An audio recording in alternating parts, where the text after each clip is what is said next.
tonight, I thought I really wouldn't talk so much about the Boycott, Divestment and Sanctions campaign, but rather look at the way in which this campaign was treated in the lead up to the election and after the election, because I found that a particularly intriguing aspect of the Australian democratic process. But just to fill you in very briefly on the background, in December of last year, the New South Wales Greens adopted a policy, or adopted a resolution that called upon Australians to support the BDS campaign and listed a number of reasons for doing so. I was very interested in that resolution because I believed that it was totally consistent with the principles upon which the Greens had been founded and to which all members of the Greens subscribed, namely that we support these four basic propositions about environmental sustainability, social justice, grassroots democracy and peace and non-violence. So if you join the Greens, you've got to have a commitment to those four principles. So whilst I don't want to go into any detail as to why I believe the Greens policy was consistent with those principles, you could, for example, if you're talking about environmental sustainability, you could talk about the loss and destruction of so much Palestinian farmland, the cutting down of olive trees that are hundreds of years old. You could talk about Gaza, where something like 800,000 litres of raw sewage pour into the Mediterranean every day because the Israelis will not permit the materials to go into Gaza that would lead to the repair of the sewage treatment plant.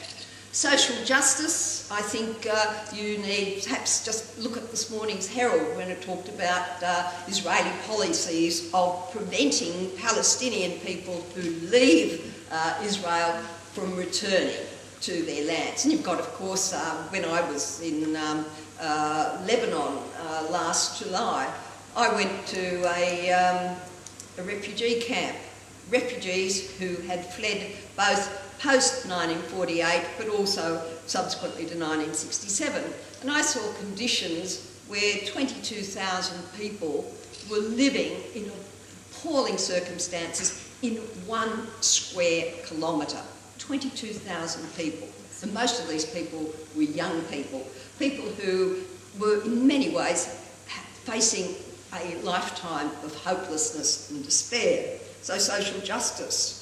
Grassroots democracy, as Samar has outlined, the request came in response to a call by Palestinian civil society, both within Israel, within the occupied territories, and from Palestinian communities spread throughout the world. So I thought it was the Greens responding to a call rather than initially initiating a brand new idea, a homegrown idea.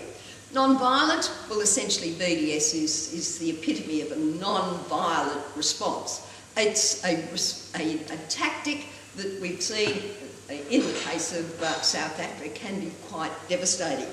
So I think it was appropriate that the Greens adopted this policy, and I will say that last weekend at the New South Wales Greens state conference, it was decided not to suspend that policy, but rather to leave it intact.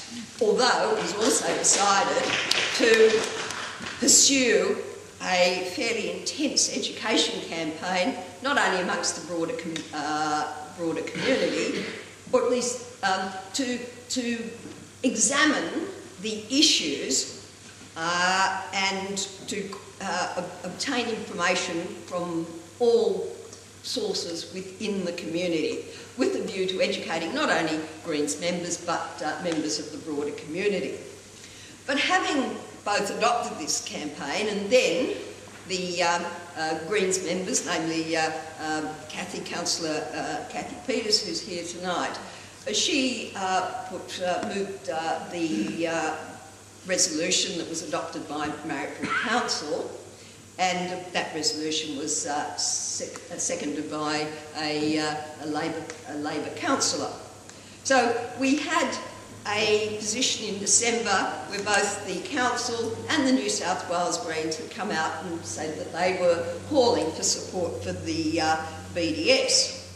Now, what we had was, particularly in January, February, and in the immediate lead up to the election, was an absolute storm from the Conservative media, particularly from the Murdoch media and the shock jocks. So I asked myself, what is the purpose of this campaign? Why has the attack been so absolutely virulent? And I think you can say that clearly one primary objective was to intimidate any person, any individual or any party or any group from examining critically Israel's record in the Middle East. Another aim was to silence dissent by ridiculing those, and in some cases, in the case of the Mayor, Fiona Byrne, who is also here tonight, of inviting, one of the shock jocks, inviting people to ring her and contact her and harass her. So it was there to silence dissent. It was also there, I believe, to divide the Greens, because for so many years the Greens have been attacked because they're supposedly and mistakenly perceived as a single issue party, solely concerned with tree hugging and environmental issues. But of course we are a party that has representatives at both the local council, the state parliament and the federal parliament. There were in fact 10 of them in the federal parliament come the 1st of July. So given that we are a political party with the 4 core principles, to attack us because, well, to attack us on the grounds that we're a single issue is totally wrong, but to attack us for raising an issue which I consider of absolutely fundamental human rights importance is equally wrong. But we were attacked, for that, and particularly the council was attacked, and that was part of a notion that somehow foreign policy is best left to the powers that be, and it's ridiculous and absurd that any individual or a council or a group such as the Greens should demonstrate an interest in these issues. So it was reinforcing a very elitist view of politics. But of course, in this course of this campaign, there was the deliberate obscuring, distorting of information, but also obscuring of information. It was because Fiona, as the Mayor, was also the Greens candidate, the focus was solely upon her. It wasn't upon, in any way, in terms of the council, the 10 councillors who had voted to support that resolution. It wasn't on the fact that of those 10 councillors, 5 were members of the Greens, 4 were members of the Labor Party, and 1 was an independent. 10 of the 12 councillors. And so there was this deliberate suppression of the information. And I was listening to someone, Dave, who'd been through all a lot of the media coverage.